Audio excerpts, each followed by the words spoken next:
নমস্কার বন্ধুরা, আপনারা দেখছেন না বললে নয় চ্যানেলের পক্ষ থেকে একটা বিশেষ প্রতিবেদন। চ্যানেলটি ভালো লাগলে সাবস্ক্রাইব করবেন, লাইক করবেন, শেয়ার করবেন, পাশে থাকবেন।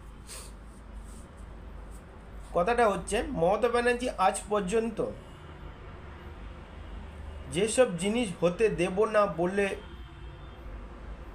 স্টেজ কাঁপিয়েছে, মানুষকে বিভ্রান্ত করেছে,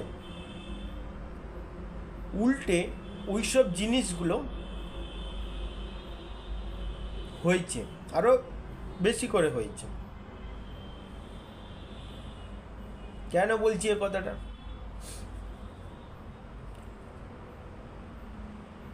কিছুদিন আগে ওয়াকফ বিল আইন পাশ হলো। উনি বলেছিলেন যে এই ওয়াকফ বিল আইন পাস হতে দেবে না। তাহলে আপনারা বলুন, ওয়াকফ বিল যে আইনটা পাস হয়েছে ওটা তৃণমূলীরাই ভোট দিয়েছে। আবার যারা এই ওয়াকফ বিল নিয়ে যারা যুদ্ধ করেছিলেন, মুর্শিদাবাদে আগুন জ্বালিয়েছিলেন, দাঙ্গা করেছিলেন, আপনারা এবার ভাবুন, আপনাদেরকে পেছন থেকে এই রাজনৈতিক দল তৃণমূল কংগ্রেস, তোলামূল কংগ্রেস প্রভাবিত করেছেন আপনাদের, আর ওই বিলের সম্বন্ধে, ওই বিলের হয়ে ভোট দিয়েছে, মেনে নিয়েছে।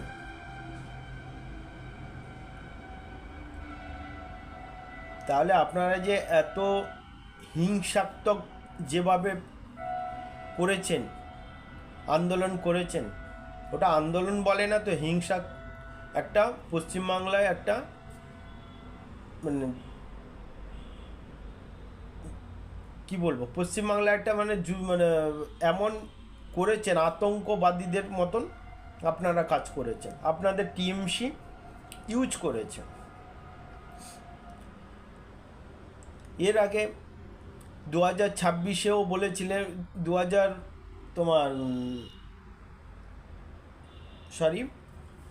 যে 26,000 শিক্ষক বাতিল হতে দেবে না।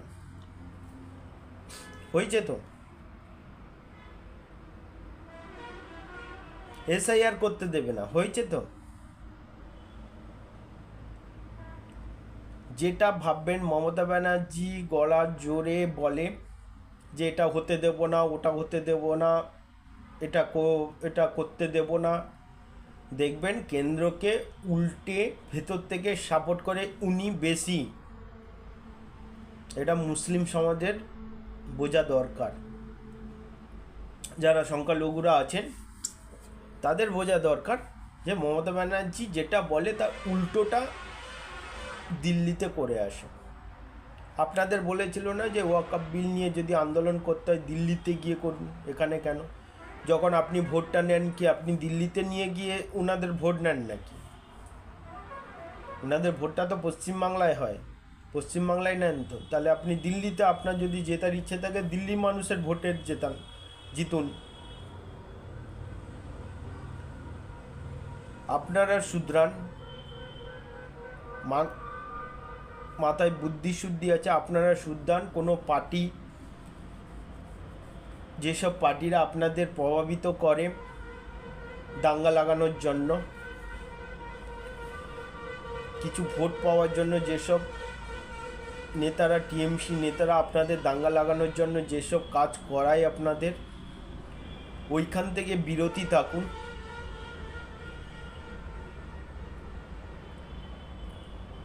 এইসব বিল পাস যেটা হওয়ার হবে, এই মমতা ব্যানার্জিও আটকাতে পারবে না। যেটা উনি বলেন সেটা তার উল্টোটা হয়। এসআইআর করতে দেবে না বলেছিল, এসআইআরও হচ্ছে।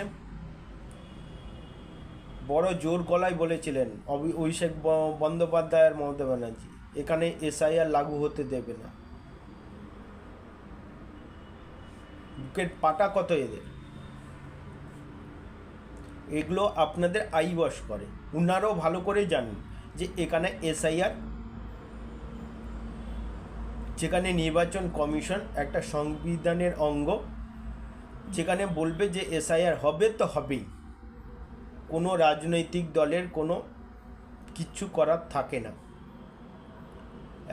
এটা হচ্ছে এটা সংবিধানের একটা পার্ট, সেটা করতেই হবে, সেটা কেউ আটকাতে পারে না, যে যত বড় হতে পারে।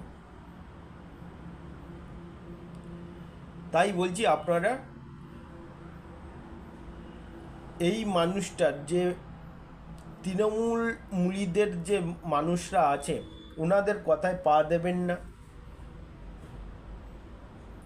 ওনাদের কথায় পা দিলে ওই রকম আপনারা ওইদিকে দাঙ্গা লাগাবেন, আপনাদের কয়েকটা জেলে যাবে, করবে, আপনাদের পরিবার একটা বিপদে পড়বে। এই পার্টি কিছু যাবে নাও আসবে না। তাই বলছি আপনারা সাবধানে থাকবেন। আপনাদের ইউজ করা ছাড়া টিএমসি সরকার আর কিচ্ছু করতে পারে না। আর এই মানুষটাকে একটু বিশ্বাস করা ছাড়ুন আপনারা, 2026-এ সরকারটাকে পাল্টান, এইটুকু বলবো। ভালো থাকবেন, সুস্থ থাকবেন। চ্যানেলটি ভালো লাগলে সাবস্ক্রাইব করবেন, লাইক করবেন। শুভরাত্রি।